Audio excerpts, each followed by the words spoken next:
কোনো একটি পরীক্ষায় মোট পরীক্ষার্থীর 15% ইতিহাসে এবং 20% ভূগোলে ফেল করেছে।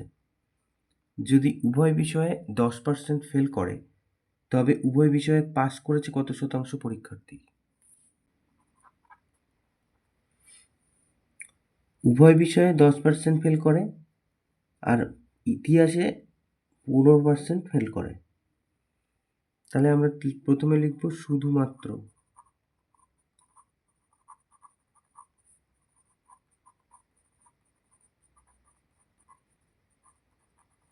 ইতিহাসে ফেল করে।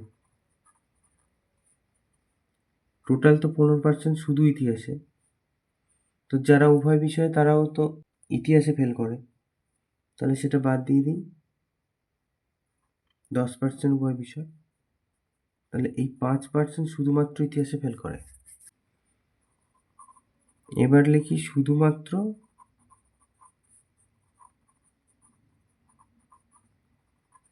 ভূগোলে ফেল করে।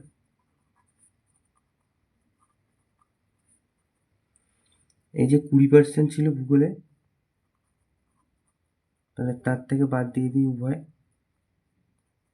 তাহলে 10%। তাহলে শুধুমাত্র ইতিহাসে এবং শুধুমাত্র ভূগোলে এবং উভয় বিষয়ে ফেল করেছে কতজন? মানে কি লিখবো না, কোনো না কোনো বিষয়ে, কোনো না কোনো বিষয়ে ফেল করে। সেটা একটা হতে পারে, আবার দুটোই হতে পারে। শুধু ইতিহাস যদি ধরি তাহলে একটা হলো, শুধু ভূগোল যদি ধরি তাহলে একটা হলো, আর উভয় যদি ধরি তাহলে সেটা 10%, তাহলে সেটা দুটো হলো।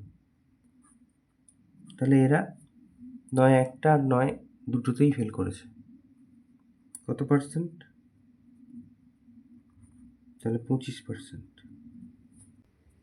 তাহলে এদেরকে যদি বাদ দিয়ে দিই, তারা উভয় বিষয়ে পাস করেছে। তাহলে অতএব